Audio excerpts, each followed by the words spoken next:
Most guys, most men think that their metabolism slows down in their 30s and 40s. But what if I were to tell you that that was not actually true? Now, as a coach who's helped hundreds of career-driven men by now in their 30s and 40s lose 30 to 50 pounds, I can tell you firsthand that your metabolism is not broken. Your habits are. I'm going to repeat that one more time.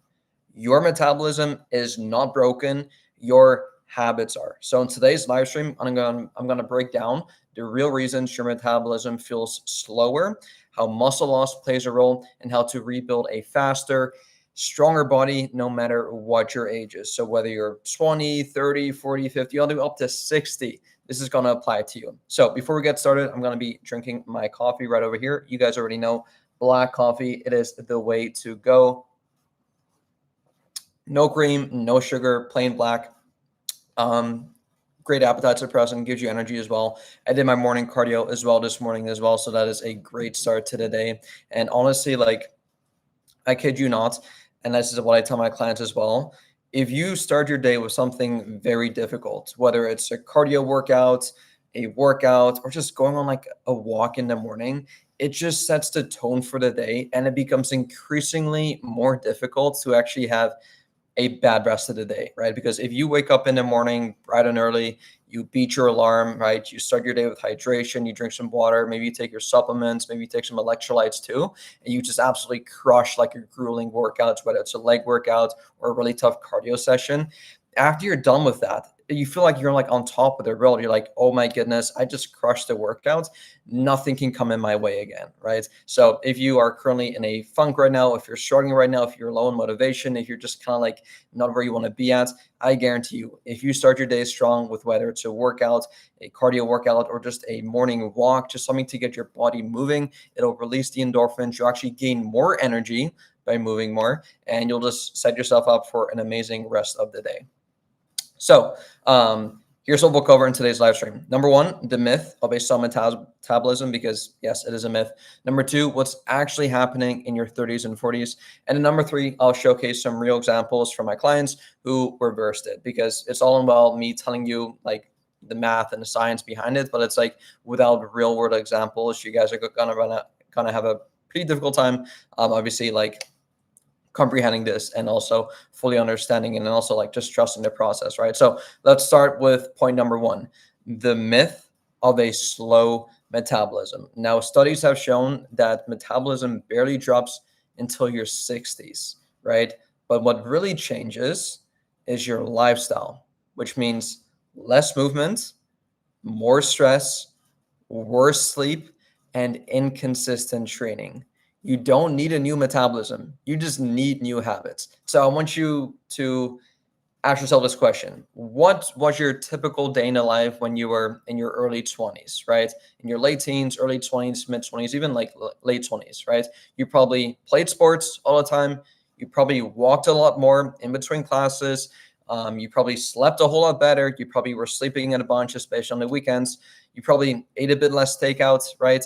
And you did not sit on your butt for 10 hours straight, right? In your 20s, you're a lot more active. You're playing sports. You're just doing things. You're traveling. You're exploring, right? But then as we get older, in our 20s, 30s, 40s, we obviously have a lot more responsibilities, right? We maybe have a family now. We have a relationship. We have a girlfriend. We have a wife. We have to go to work now for longer hours, right? And so what does that mean? Well, it probably means that you're sitting for work a lot longer. You're probably skipping workouts because you're just simply way too busy. You eat whatever is most convenient, right? You probably sleep a whole lot less, especially if you have a kid, or you're just like working a bunch. You're probably sleeping a lot less. And unfortunately, you drink a lot more alcohol on the weekends. So having said all of that, your body is not broken. It is responding to your environment, right? And just be honest with yourself. Like, compare what your current life looks right now, and maybe your 30s, 40s, 50s, compared to what it used to be when you were like a teenager, a kid, in your early teens, in your late 20s, in your mid 20s, early 20s. It is probably drastically different in terms of like the activity that you were doing, right? So that leads me on to point number two. What is actually happening in your 30s and 40s? Number one, muscle loss equals a slower burn. Starting in your 30s, you lose about 3 to 8% of muscle per decade if you don't lift.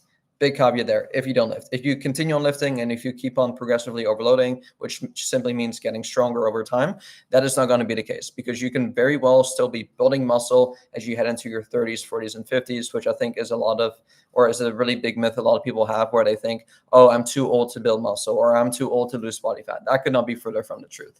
Like, if you're not doing anything, then yes, 100%, like your risk of losing fat, or not losing fat, but losing muscle and gaining fat are going to be a lot higher compared to if you actually work towards it, follow a plan, follow a diet, do a workout program. Then your risk of muscle loss is going to be a lot lower. It's actually going to be a lot higher to gain more muscle, right? So overall, the less muscle you have, the lower your resting metabolic rate will be, which also means the fewer calories that you will burn daily. But here's the good news. You can rebuild muscle and restore your metabolism quite quickly, actually. So that leads me on to point 2. Lower activity equals lower outputs. You're no longer walking 10 to 15 to 20,000 steps naturally like you used to do in your 20s, right? Sedentary workdays kill your calorie burn. So something I like to talk about a lot with my clients is something called NEAT, which stands for your non-exercise activity thermogenesis. And this basically drops dramatically when you stop moving as much. Now, basically, what NEAT is, it basically means that you're doing like any activity that you do throughout the day that isn't required as like actual exercise. So I told you guys this morning, I did my cardio, right? I consider that as actual exercise, right? Because like I was physically moving, I was aware of it. I was like I was going hard, right? On the treadmill. I did like interval runs, like my heart rate was up, I was going. So I consider that as actual exercise. However, NEAT, which once again stands for your non-exercise activity thermogenesis, or all the other activities you do throughout the day, that is not considered as actual exercise. So what could that be? That could be me moving my hands right now, right? Like as I'm moving my hands right now, like I don't consider this as actual exercise, but by me moving around, moving my hands, moving my mouth, talking, speaking to you guys, I am indirectly burning calories, right? It could also be me cooking my meals, right? It could be me doing the chores, me doing the dishes, me walking my dog. I don't have a dog, but if I had a dog, it would be me walking my dog. Or it could be me doing the grocery shop, me running errands throughout the day, me just doing random things throughout the day, fidgeting around. That all adds up to burning quite a few hundred calories throughout the day without you even noticing, right? But as we get older and as we just have more of a sedentary desk job and just have more of a sedentary lifestyle, our NEAT tends to go down, right? Whereas think of when you used to be back in high school, for example, like you couldn't even sit still, right? You were constantly moving around. You were hyper. You're like, oh, let's do this. Like, oh, you're raising your hand. Just like, oh, you're playing around. And then even when you go to college, you're like walking in between classes. You're walking up and down the campus. You're meeting friends here. You're meeting friends there. And then at night you go to like this party, which whatever, but you're still walking back and forth. So yeah, your needs drastically decreases as you get older, unfortunately, right? So that leads me on to point 3. Poor food choices equals energy drain. Processed carbs and especially liquid calories like coffee creamers, sugary drinks, beer sneak in hundreds of calories. And now one thing I tell my clients all the time is if they are struggling with just staying within their calorie deficits, right? Staying within their calories for the day. And I look at their diet and I'm noticing that they're drinking some of their calories, whether it's from fruit juice or from a soda, or just eat like those sneaky little things, right? Even like the creamers you put into your coffee, the sugars you put into your coffee, even like the condiments as well, the way you cook your food in olive oil, right? You may think it's only a drizzle, but that drizzle can actually be hundreds of extra calories added without you even taking that into account. So all these small little things can creep up and, like I said, sneak in hundreds of calories without you even noticing and realizing it, right? And therefore you feel more tired, less motivated, and eat a lot more just eat a lot more in order to compensate, right? So here's the key point. Your metabolism responds to your inputs. The slower it feels, the more you've drifted away from the habits that once kept you firing up. So let me show you guys some real client case studies. So the first client I want to pull up here is Jeff. He's 42, dad of 2. He actually gained 40 pounds after switching to his desk job, which unfortunately is quite common and quite typical. And he thought his metabolism just quote unquote crashed, right? However, when we started working together, we added 2 to 3 strength training workouts per week. On top of that, and more importantly, 10,000 steps daily. and a protein-focused meal plan, he lost 55 pounds in 6 months without giving up his favorite foods. His metabolism didn't change, his lifestyle did, right? And you guys will notice a common theme and a common trend where like you don't magically just like speed up your metabolism or like fix your metabolism or like work under the hood to like do something. Like all you really have to do to fix this is just change your lifestyle habits, right? Eating more protein, eating more meals that are more satiating, right? Resistance training a bit more, increasing your daily step count, going from being super sedentary, 3,000 steps a day up to 8 to 10,000 steps a day. Making these small little tweaks can make a huge difference to your calorie burn, to your muscle gain, and therefore just like absolutely turn into a beast, right? And that leads me on to client number 2, Reagan, 36, ex-athlete. Back in high school, he told me he was a stud. He was like, I think he played basketball or something. And he was just like, I don't know, like that, the typical Chad, I guess you could call it that, where, yeah, he had all the attention. He was an athlete. He was super athletic. And yeah, when you're athletic in high school, you obviously get the most attention, right? So he used to train 5 days a week, but now he is sitting all day, right? His energy was gone and his weight was up 30 pounds from his college days. So what we did is rebuild his training and plan and protein intake and added daily walks like we did with Jeff as well and structured meals. And within 16 weeks, guess what? He was down 25 pounds and lifting heavier, lifting more weights than when he was in his 20s. He actually got stronger, right? Which is a real case example of that. Just because you're 30 or 40 years old does not mean that you're going to be weaker unless you don't use it, right? You don't use it, you lose it type of thing. And now the last kind I want to showcase here is Skylar, 39 entrepreneur, claimed he had no time to train, right? And I think most entrepreneurs who are working all the time can, or like at least use that excuse, right? Like, oh, I'm too busy taking calls. I'm too busy working on my business, all these things, right? But was skipping breakfast. He was also eating out for lunch and he was crashing mid-afternoon. Now, once he started meal prepping and scheduling just really quick 30 to 45-minute lifts 3 days a week, he dropped 30 pounds and regained focus at work. And here's like a common thing a lot of specifically entrepreneurs kind of neglect is, okay, don't make the excuse of, okay, I don't have enough time to exercise, to work out. But what you'll notice is that once you actually start to reprioritize exercise, fitness, eating healthy, you're actually going to gain more energy because of that, right? If you're currently drained right now, you have a hard time sleeping, you have a hard time feeling energized, I guarantee you, if you just simply move your body more, increase your step counts, eat healthier meals, eat more protein, eat more fruits and veggies, your energy will increase. And guess what you're going to do with that added energy? You're probably going to work a bit more, right? You're going to be probably a bit more productive. And what's going to happen if you work more and be more productive?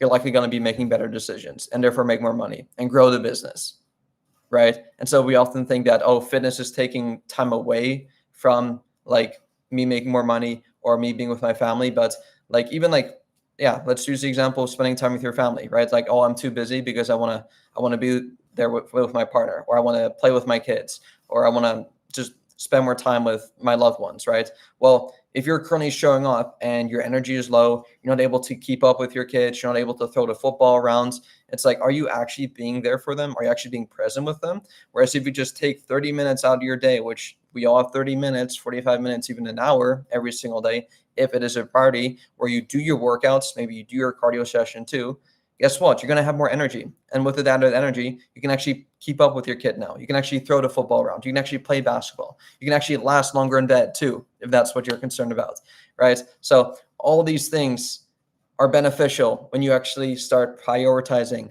your health and your fitness goals, right? So that'll lead me to the last kind of point here on how to actually rebuild a faster metabolism. Just really simple bullet points. Number 1, lift weights at minimum 2 to 4 times a week. Muscle is your metabolic engine. The more muscle you have, the more calories you burn at rest, right? So muscle building should be something that you really, really prioritize. Aim to train at least each muscle group 2 times per week. And now there's a bunch of different ways that you can go about this. You can follow, if you can only work out 2 days per week, what you can do is follow 2 full body workouts. So for example, on a Monday, you can do a full body workout. And on a Thursday, you can do a full body workout as well, right? If you want to train 3 days a week, you can do a Monday full body workout, Wednesday full body workout, and a Friday full body workout. So you get the weekend off, you get Tuesdays and Thursdays off as well. Now, if you want to increase the frequency, right? Some of our most successful clients, actually they train 2 to 3 times a week, but some of them who like have the extra time, enjoy spending time in the gym, an upper lower split could be really beneficial, right? So on Monday, you do a lower body workout, which includes your quads, glutes, hamstrings, calves, and abs.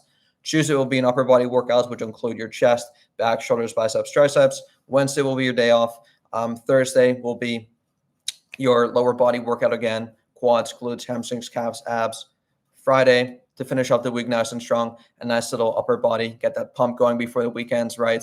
Biceps, triceps, back, chest, and some delts as well. So there's a bunch of different ways you can split it up, but I don't want to get too into the detail with that. Step number 2 is walk. Increase your daily step count. Walk if you can, 8 to 10,000 steps a day. Movement keeps your metabolic rates active, right? I have one of these Fitbits, Apple Watches here.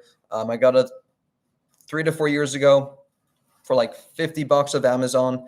You don't need to get this high-end, this new Apple Watch. You don't need to get anything like super high-end, super just like fancy. Like, no, like just get a really basic step tracker to hold you accountable, because without the step tracker, I would have no idea what my step count is at, and I wouldn't know if I should be going on more walks, less walks, if I should be more active, less active. So by simply having one of these super cheap ones you can get off Amazon for like, probably nowadays you can get one for like maybe 30, $40. All you really needed to do is just keep track of your daily steps. And now if you do not want to use one of these, or you insist on using them, or if it's too expensive for you, it doesn't fit within your budget, okay, cool, whatever. Use your phone instead, right? Just have your phone on you at all times. The only issue with using your phone, obviously, is that you do need it on you at all times, which can get a bit annoying. So whenever you go on a walk, for example, you just got to make sure that you have your phone on you. But yeah, nowadays we live in 2025. Most people always have their phone on them anyway. So that could be another way that you can keep track of your daily steps. Whatever method of keeping track of your steps you want to use, just use that and stay consistent with that, right? And aim to, at the very least, get 8 to 10,000 steps every single day. Yeah, try to turn it into like your lifestyle and into a habit, right? So I kind of sprinkle in my walks throughout the day.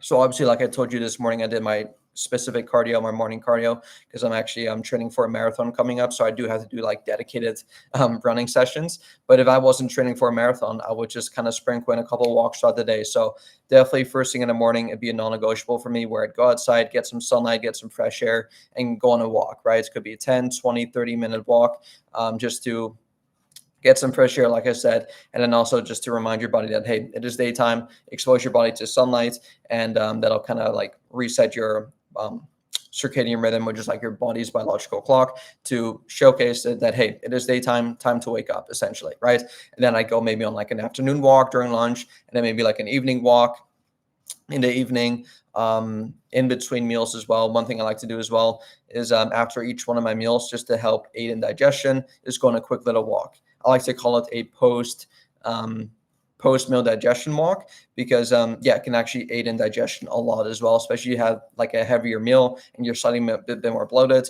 But simply going on a quick 5 to 10 minute walk will help aid in, obviously, digestion, plus you get in some extra steps as well.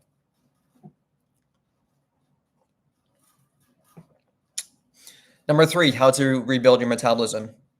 Eat at the very least, if you can, 0.8, but preferably up to 1 gram of protein per pound of body weight. Protein has the highest thermic effects. Now, what does that mean? This is what it means. Protein is the most satiating macronutrient, which means it takes a bit longer for your body to fully break down and digest within your body compared to carbohydrates and fats, right? There's the 3 macronutrients: protein, carbs, and fats. All 3 of them play very important roles within our body. I actually had a client message me yesterday, and he asked me like, hey, why am I eating so many carbs? Why are my carbs so high, right? But we need carbs. We need carbs for energy, recovery. Like if I did not have any carbs in my system, I probably will not be recovered from my workouts. I probably will not be having all this energy, right? Not just physical energy from my workouts, but then also cognitive energy, right? Now, of course, like there is a certain amount that we need. And same thing with fats. Fats tend to get overlooked by a lot of people, right? They think like, oh, fat makes me fat. That could not be further from the truth. Eating too many calories definitely makes you fat. And now, yes, you have to be careful with fats, because fats definitely have a bit more calories per gram compared to carbs and fats. So really quickly, carbohydrates and protein have 4 calories per gram, whereas fats have 9 calories per gram. So over double the amount, but you still need them. They're still crucial for your hormones, including your testosterone levels, your estrogen levels, keeping all of that nice and healthy. And you want to keep your hormones healthy, because when your hormones plummet, everything will start to plummet. Your energy levels, your sex drive, your libido, everything. I've been there before. I've done 2 bodybuilding shows, and I had to get to a very low body fat percentage. And naturally speaking, when your body fat is that low, yeah, your hormones are going to be really low as well, right? And I definitely know the symptoms of low testosterone levels, which is not what I want for anyone, right? So make sure that you eat at the very least 1 gram of protein per pound of body weight. Like I said, not only does it help you stay fuller for longer because it digests a bit longer within your body, it also helps you build muscle, and at the very least preserve muscle mass, right? Especially as you get older, in your 30s, 40s, and 50s, you are more prone to muscle loss, especially if you don't exercise. But I guarantee you, if you follow these steps, you lift the weights 3 to 5 days a week, you're walking 8 to 10,000 steps a day, and you're hitting your protein goals of 1 gram of protein per pound of body weight, muscle loss like should not be a concern for you. Like, you should be concerned about how much muscle you're going to be gaining, right? So that'll lead me on to point number 4, sleep. This is one of, if not the most overlooked things. Like, we often think about, okay, if I want to get in shape, I should focus on my diet, 100%. I should focus on my workouts, 100%. I should do my cardio, yes, 100%. But what you neglect is your sleep. And it is arguably the easiest thing that anyone can start doing right away. All you have to do is go to bed at the same time every single night and wake up at the same time every single morning. And all you have to do is just simply close your eyes for 7 to 8 hours. And that is it. You don't need more willpower. You don't need that, like, have this drive of like, oh, like I kind of like hype myself up to sleep. Like, none of that. You just have to put yourself in a relaxed state, right? Prime your body to actually fall asleep. So typically an hour before bed, I myself, and I recommend to all my clients, to do some wind down activities, whether it's reading a book, journaling, meditating, taking a warm shower, getting rid of the blue light. So don't scroll on TikTok. Don't watch this super flashy screen. Don't watch the news. Don't get triggered. Don't get into an argument. Just literally relax your body an hour before bed. Prime your body to be in a nice and sleepy state. I go to bed at 10 p.m. So I do that at 9 p.m., 10 p.m. I'm in like a really, it's just like I'm ready to sleep state. I go into bed. I close my eyes for 7 to 8 hours. I wake up the next morning around 6 a.m. I don't need an alarm because I actually stay consistent with my bedtime routine. So I don't need an alarm. Basically, I know exactly, or at least my body knows exactly when it should start to feel sleepy, and also knows exactly when it should start to wake up, right? Simply because I've been very consistent and I've dialed in my sleeping routine. And anyone can do this. All it takes is 7 to 14 days typically for your body to kind of get used to your sleeping routine. But what messes a lot of people up and what screws your body up is the weekends, right? You're good Monday through Friday, you're on a good sleeping routine, but when a weekend comes around, not only does your diet completely fail, which we'll discuss in a different live call, but your sleep also just completely gets to trash, right? You go to bed super late, you sleep in, right? And then come Sunday night, you have a hard time falling asleep again, and you have a hard time waking up again. And you kind of resets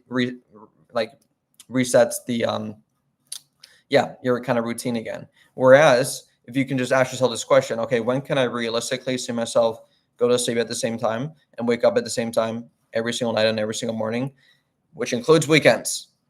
Your body doesn't know the difference between a random Tuesday and a Saturday night, right? Like, just because it's the weekend does not mean that you should completely throw your sleeping schedule and your eating habits and just everything you do Monday through Friday out the window, because that is unfortunately where a lot of people go wrong. But I'll make a separate video on specifically the weekends and how that is unfortunately keeping a lot of people stuck and a lot of people back. And if you were just to ignore the weekends, like if you were to treat the weekend as a regular Tuesday, which I typically do, right? It's like I don't really know the difference in terms of like what I do from a Tuesday to a Saturday, right? My body doesn't know the difference. I don't know the difference. Every single day to me actually feels like a weekend because I love what I do, right? I don't feel the need to escape reality by going out every single weekend, by drinking alcohol, by eating junk food. Like, I love my diet. I don't feel the need to binge or cheat on my diet because I eat the foods I love every single day, which is why I'm able to maintain six-pack abs year round, and which is also what we teach our clients as well. Because if they're following a diet that is not sustainable, that they don't enjoy, of course they're gonna wait for the weekends or look forward to the weekends to go out, to splurge, to binge, to eat or cheat meal, whatever, right? But if you actually enjoy your diet, like you don't really feel the need to do that, right? Same thing with your workouts, right? Like if you enjoy working out, like your likelihood of skipping workouts is going to be a lot lower. If you actually are consistent with your sleeping routine and you can actually stick with that and it's realistic and sustainable, it's not like, oh, I need to go to bed at 9 p.m. and wake up at 4 a.m. Like, of course, like I'll be like, even for me, like that's not realistic. Like, of course not. Like, I'm not going to wake up at 4 a.m. every single morning. Sure, I may feel inspired or motivated one of these days to do it because I watched the David Goggins video, but I have to ask myself this question: do I realistically see myself do that all the time? Probably not, right? So be realistic with yourself. Like, be honest with yourself, right? And that'll lead me on to the last point on how to rebuild a faster metabolism. And it's not the sexy answer, but it is be consistent. Your metabolism rewards routine, not intensity. Going back to what I said previously, right? It's like your body needs routine. Your circadian rhythm, which is your biological clock, it needs a routine. It needs consistency, right? It needs it. So here are my closing thoughts. Your metabolism didn't slow down because you aged, because you got older. It slowed down because life got in the way. I'll say that one more time. Your metabolism didn't slow down because you aged. It slowed down because life got in the way. But the same habits that built your body in your 20s can reignite it in your 30s and 40s faster than you think, right? And so if you are ready to actually rebuild your metabolism, regain your energy, and feel confident again, what you can go ahead and do and schedule a free fitness consultation call with me down below. The link will be pinned. Hopefully you guys can see that. And we'll do 3 things. Number 1, we'll essentially go over your current goals, right? Looking at exactly how much weight you want to lose, whether it's 20 pounds, 30 pounds, 40 pounds, up to 50 pounds, even 100 pounds. Like we've helped people lose up to 100 pounds, right? In a fun yet sustainable way. So look at your current goals, and then we'll look at your current struggles. So we'll see exactly what's holding you back right now, whether it's lack of time, lack of knowledge, lack of accountability, all 3 of them, whatever it may be. And then what we'll do with that is we'll create a game plan together to help you absolutely crush your goals within the next 3 to 6 months. So with that said, if you guys do have any further questions for me, just know that my Instagram DMs are also always open. You can comment any questions in the description down below as well. But hopefully you guys took some value out of this, and then hopefully you guys can start to reset your metabolism again, right? Because yeah, it is not because you're older. It is simply because your lifestyle sucks. Fix your lifestyle, fix your metabolism. So with that said, I'll let you guys go, and I'll see you all soon. Peace.